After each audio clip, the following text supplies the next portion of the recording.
कक्षा 10 प्रश्नमाला 5.2। इसका question number 5 है, किसी समांतर श्रेणी का तीसरा पद 16 और सातवां पद पांचवें पद से 12 अधिक है तो समांतर श्रेणी ज्ञात कीजिए। हमें इस क्वेश्चन में दो बातें दे रखी है। पहली बात तो ये है कि समांतर श्रेणी का तीसरा पद 16 है,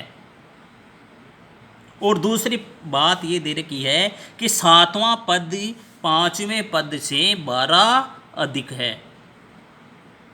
हमें पता है कि समांतर श्रेणी का व्यापक पद ज्ञात करने का सूत्र होता है, समांतर श्रेणी का व्यापक पद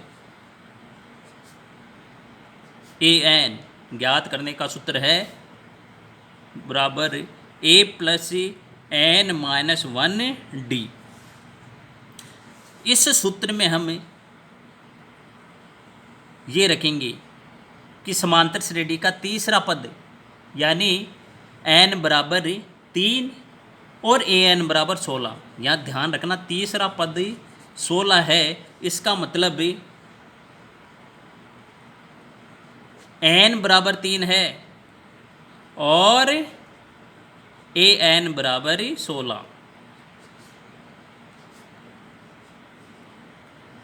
अतः समांतर श्रेणी का तीसरा पद 16 है, अतः n बराबर 3 हो जाएगा और an बराबर 16 हो जाएगा। इस सूत्र में हम an बराबर 16 रखेंगे और n बराबर 3 रखेंगे, तो 16 बराबर a प्लस 2d ये आ जाएगा। ये पहला समीकरण हो गया।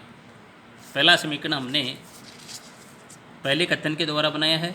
अब इसमें दूसरा कथन ये दे रखा है कि सातवां पद पांचवें पद से 12 अधिक है, तो यहाँ लिखेंगे सातवां पद पांचवें पद से 12 अधिक है। आप हमेशा ये बात ध्यान रखना, यहाँ पर इसको हल तो इसी तरह से करना है, लेकिन हमने यहाँ तीसरा पद ज्ञात किया था तो a प्लस 2d आ गया। पद तीसरा ज्ञात करना था तो a में हमने 2d जोड़ दिया। यहाँ पर हम सातवां पद ज्ञात करेंगे तो a में 6 जोड़ देंगे, a प्लस 6d। यहाँ इसलिए का चिन्ह लगाएंगे, इसलिए a प्लस 6d माइनस ये पांचवां पद है, तो पांचवां पद का मतलब होता है a प्लस 4d बराबर 12। सातवां पद पांचवें पद से 12 अधिक है, इसका मतलब सातवें पद में से हम पांचवां पद घटाएंगे तो 12 आएंगे। अब इसको हल करेंगे, a प्लस 6d इस कोष्टक को खोलेंगे।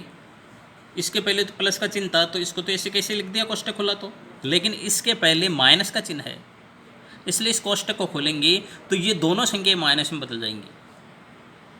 -4d बराबर 12।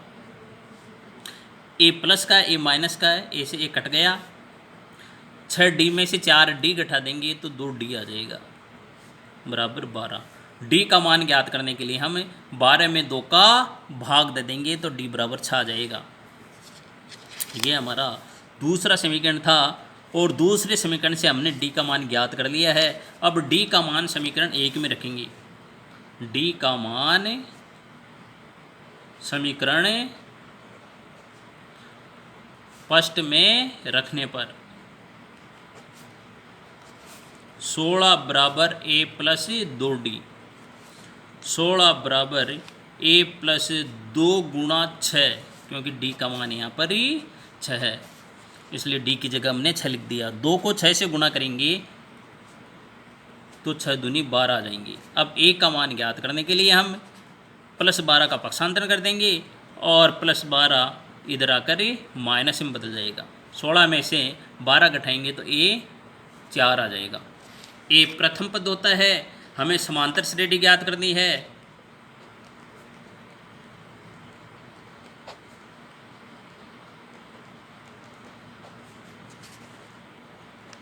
इसका प्रथम पद a 4 है, दूसरा पद हो जाएगा a प्लस डी, 4 प्लस 6 बराबर 10। तीसरा पद, दूसरे पद में हम d जोड़कर ज्ञात करेंगे, 10 में 6 जोड़ेंगे तो 16 आ जाएंगे इत्यादि। ये हो गई हमारी समांतरी श्रेणी। इस प्रकार हमने क्वेश्चन नंबर 5 हल किया। तो समांतर श्रेणी आई 4, 10, 16 इत्यादि। यही इस क्वेश्चन का आंसर है। धन्यवाद।